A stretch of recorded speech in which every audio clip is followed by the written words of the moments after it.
24 जुलाई को असम के गोलाहाट से एक खबर आई जिसने भीषणता की सारी हदें पार कर दी। एक पति ने अपनी पत्नी और सास ससुर से उनकी सांसें छीन ली। एक साथ 3 लोगों की हत्या से सनसनी फैल गई और मामला बढ़ता चला गया। लेकिन मामले में राजनीति हुई क्योंकि मारने वाला मुसलमान था और मरने वाला परिवार हिंदू था। असम के सीएम ने इस घटना को लव जिहाद बता दिया, लेकिन एक नेता ने तो सारी हदें ही पार कर दी। मामले में भगवान श्री कृष्ण और रुक्मणी की एंट्री करवा दी, जिस पर असम के सीएम हिमंता बिस्वा शर्मा भड़क गए। आज आपको बताऊंगा कि राजनीति का स्तर किस हद तक गिर सकता है।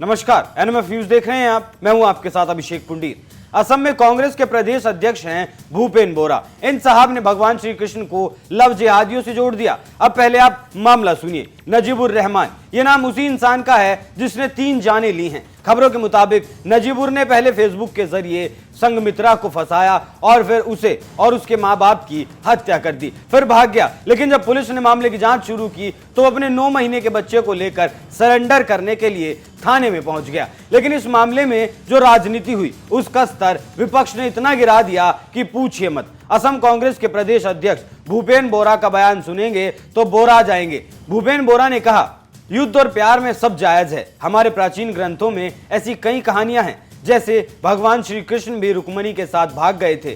सीएम शर्मा को आज के जमाने में 2 अलग अलग धर्मों के लोगों के शादी करने पर हंगामा नहीं करना चाहिए।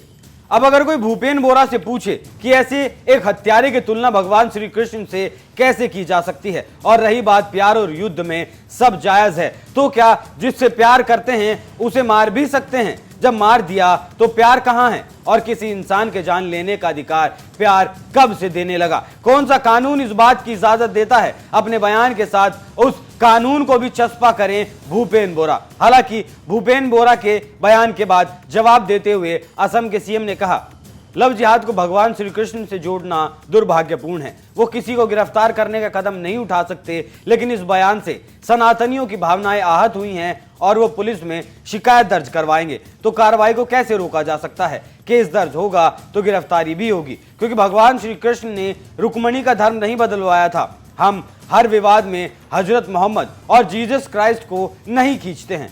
सीएम हिमंता यहीं नहीं रुके। उन्होंने कहा कि अगर कांग्रेस ऐसे ही करती रही तो कल मस्जिद और मदरसा ही उनका पता होगा। बदरुद्दीन अजमल की पार्टी वहां से भी कांग्रेस को निकाल फेंकेगी और फिर वो कहां जाएंगे? हिमंता ने साफ शब्दों में कहा, हिंदू लड़के हिंदू लड़कियों से शादी करेंगे और मुस्लिम लड़के मुस्लिम लड़कियों से शादी करेंगे तो देश में सहमति होगी। और अगर धर्म अलग अलग हों तो स्पेशल मैरिज एक्ट है, किसी को भी कानून हाथ में लेने की इजाजत नहीं है।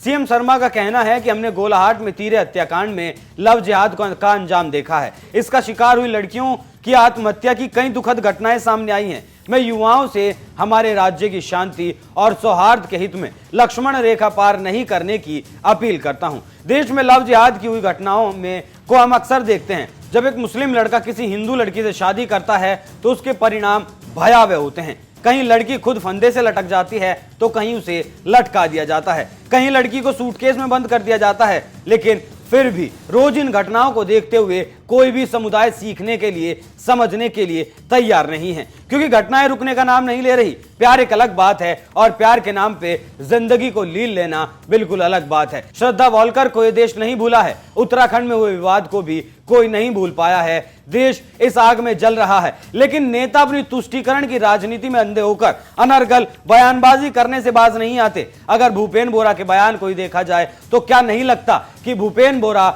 इस घटना को सही ठहराने में लगे हैं? क्या नहीं लगता कि वो खुली छूट दे रहे हैं जिहादियों को और जिहाद फैलाने के लिए वो उकसा रहे हैं? क्या भूपेन बोरा का बयान सही है किसी भी लिहाज से? क्या वोटों के लिए गलत को गलत नहीं कहा जा सकता? क्या वोटों से देश की शांति जरूरी है? कांग्रेस के नेताओं को अक्सर ऐसी बयानबाजी करते देखा जाता है। वो आमतौर पर हिंदुओं की भावनाओं का मखौल उड़ाते हैं। आप इस खबर पर क्या राय रखते हैं? अपनी राय हमें कमेंट कर जरूर बताएं। नमस्कार।